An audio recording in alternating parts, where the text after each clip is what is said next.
I used to know a family with a very sickly son. The boy had been ill as a small child and was always very thin and weak. Well, the family moved away and we lost touch. But a few weeks ago, that boy came to see me. He was a very strong, handsome young man. I was very pleased to see him and asked what he had done to get into such good shape. Dr. Peale, he said, I finally realized that I was the sculptor of my own body. Just because I was weak didn't mean I always had to stay that way, and just wishing I had a healthy body wasn't good enough, so I began to work very hard to build myself up and to look the way I had always wanted to. Well, that's a wonderful idea, and it's not only true of your body. Every man is the sculptor of his own spirit.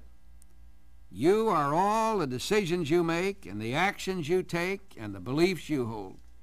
And you are also all the decisions you evade, all the actions you don't take because you're afraid or you think somebody might disapprove. Your spirit is what you make of it. And if you make it good and strong, it will stand you in good stead all through your life. I want to tell you about a man who sculpted himself a wonderful spirit. My friend Lawrence Townsend, at 91, was one of the most youthful, vigorous, vibrant persons I have ever known. Lawrence Townsend was a man of keen, scintillating intellect and of many accomplishments. He translated works on international law from French and German into English. He was for some years a rancher and a superb horseman. He was also, curiously, an expert cabinet maker.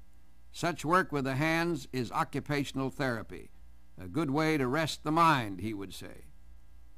When Lawrence Townsend was 91, I visited him at his home in Florida. In back of the house, he showed me an enclosure open to the sky, walled round so that he could not be seen by neighbors. He explained that this was where he came each day, rain or shine, to disrobe and expose his body to the life-giving elements. I draw myself up as tall as I can, he said, carrying the crown of my head high. I let the sun fall upon me, or if it's raining, I let the rain wash over me. Or if there's an overcast and a strong wind blowing, I let it massage my body.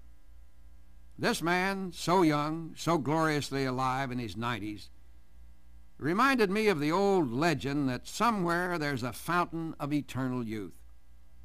No wonder the Spanish explorers like Ponce de Leon, who sought so avidly, never found it. They weren't looking in the right place. You find it in the mind that you have sculpted.